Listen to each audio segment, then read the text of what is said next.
My name is Ballesteros Kevin Jacob, BSIT 4th year. We are the BAM, Group 3, in Arduino Uno project under Dr. Earl Albina.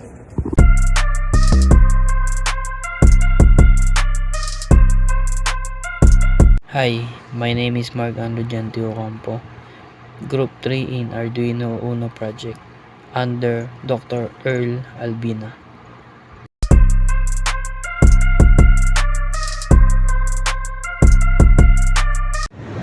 Good day everyone, I'm Lina Sandara, third year BSIT student. And we are the Group 3, the BAM, in Arduino Uno project under Dr. Earl Albina.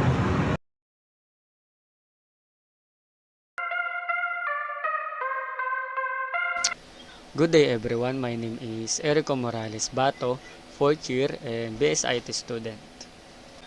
And we are the Group 3, the BAM, in Arduino Uno project under Dr. Earl Albina.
RGB light dimmer. For the int red pin is equal to 9, int green pin is equal to 10, int blue pin is equal to 11, int pot red pin is equal to 0, int pot green pin is equal to 1, int pot blue pin is equal to 2. So the digital R is equal to 9 and G is digital 10, B is digital 11, the potentiometer 1 to analog 0, potentiometer 2 to analog 1, int pot blue pin is equal to 2, potentiometer 3 is analog 2, and for the pin mode red pin output, pin mode green pin output, pin mode blue pin output is initialize the serial port. The serial begin is 9600.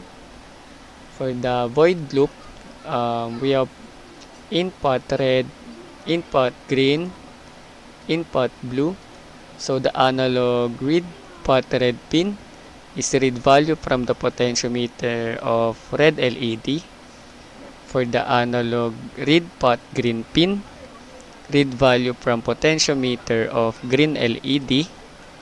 For the analog read pot blue pin, read the values from the potentiometer of blue LED. And for the val 1, 2, and 3, so they have the same map. So the map voltage value ranging from 0 to 1023 to analog value ranging from 0 to 255. And so for the serial print red, val 1, green, val 2, blue, val 3, the print value of red, green, and blue's LED from serial port, and the color RGB val 1, 2, and 3 configures the analog value for RGB LED. So for the analog write, we have a red pin, green pin, blue pin, and they have the same constraint constraint. So define the color RGB function, and after uploading the sketch, you can change different combinations of red, green, and blue colors on the RGB LED.